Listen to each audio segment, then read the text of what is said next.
So we got Caleb and Gilbert. Welcome to the EP Lounge, where we're here to talk about anything EP, related, everything about the industry. So maybe you can share with us a little bit your story. How did you, find yourself in the industry? What happened, and where you are today? Yeah, no, it's been an amazing journey. I first started in the late '90s working security, and somebody told me when I was part of another organization doing some training that there's this thing called executive protection, and I'm like, what's that? And they're like, well, this is how it works, and instantly became obsessed. And since then, literally my pursuit has been pursuing everything executive protection. I like to say that I'm raised by the industry for the industry. All my solutions, all my thoughts, the way I think isn't shaped around what I used to do.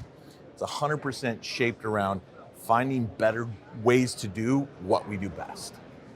Sounds amazing. And I think that for us, or for me specifically, you, Gilbert, have been one of the first guys that it was, for me, easy to approach to you and tell you, hey, we're starting this magazine, and you were like easy to kind of collaborate with, and that was super, super fun. And I think that this is like a live example of what I'm trying to achieve, which is, I don't know if we succeed, but that's kind of where we're aiming for, to make sure that everybody is comfortable to be in the industry, join with whatever they have, make sure that we have a stage that is open and diverse for everybody, talking about whatever they need. And I think this is kind of a great example of the spirit that we're trying to have in the industry. And so this is one.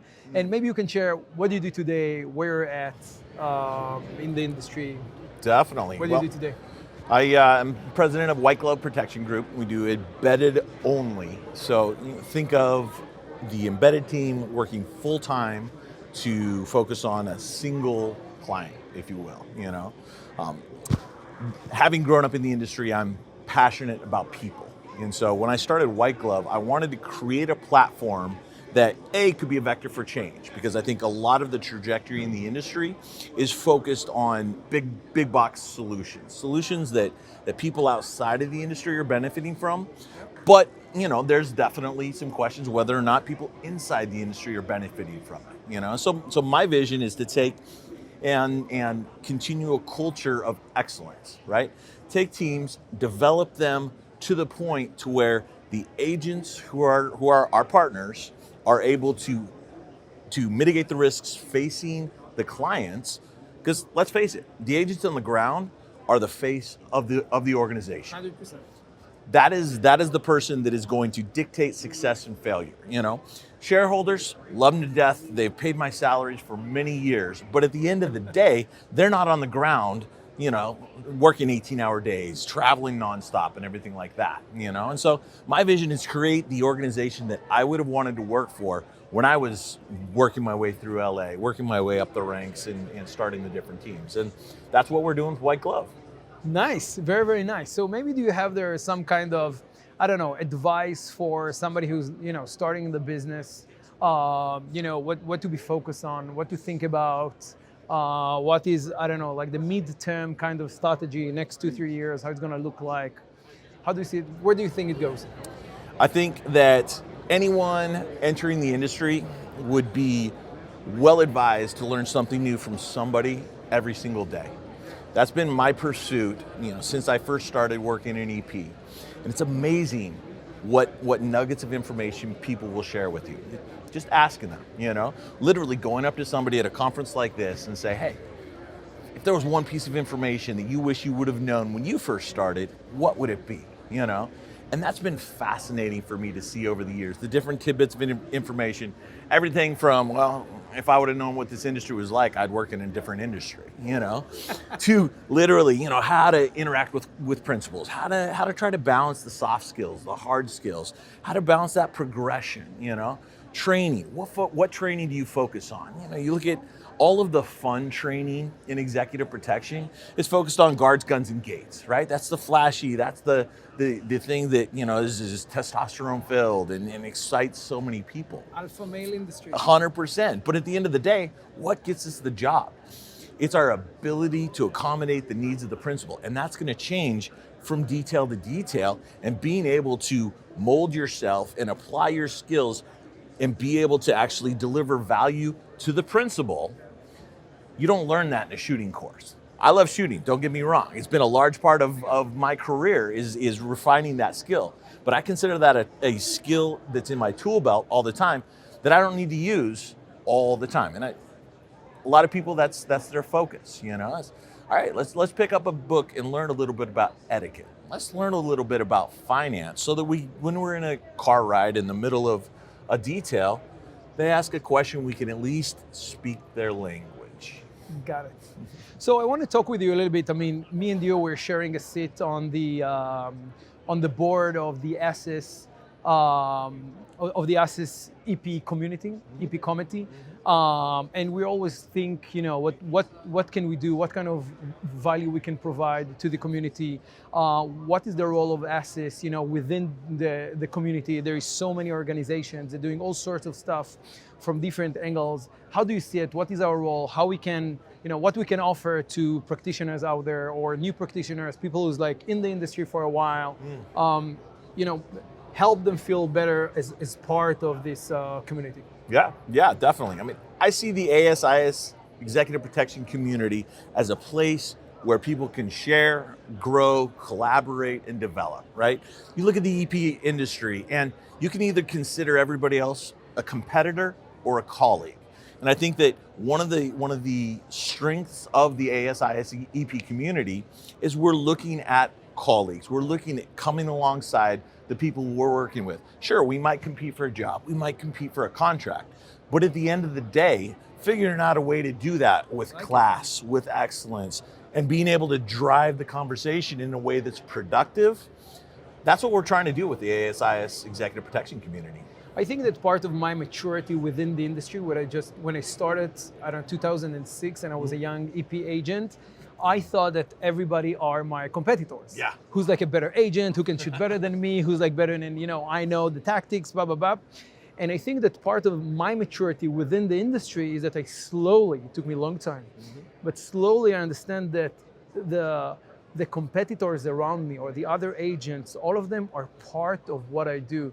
And I think that one message that I want to deliver to everybody out there is enough room for everyone to join, to participate. There is enough space for everybody to do their own stuff. There is lots of industry sectors within what we do, from family offices to celebrity protection to corporate.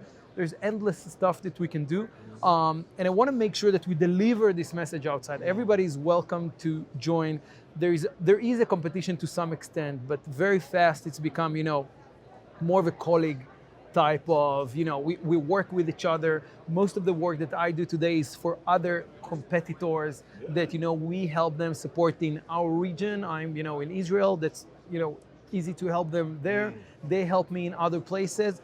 And I think it's part of the challenge and also part of the magic of what we have in the industry. And sometimes if I would give an advice to a young practitioner or anybody out there, is to understand that it's not exactly a competition. It's more of, us trying to do it together. I think that ASIS is a great place to help you do that, to do this shift faster, because of the type of the platform. Is obviously it's the biggest community, it's the biggest professional community out there, ASIS. Inside that, you got the EP community, and that's a great place for every practitioner to come, enjoy, and understand that we're all of us, in it together. And only there you can see, the networking, and you can, leverage that to your career. So. And we can embrace our differences, It's like if everyone in the industry was a thumb, then we wouldn't have the feet to get there. right? If everyone there had a 50-pound brain, we wouldn't have the rest of the anatomy that we need to deliver value to our clients. So realistically, if we look at it like that, it's like when I first started out in the industry, I was always trying to be someone else. I was trying to be that special forces guy that I looked up. I was trying to be that law enforcement officer that was protecting the government. I was trying to be someone else. And I shaped my path based on their trajectory.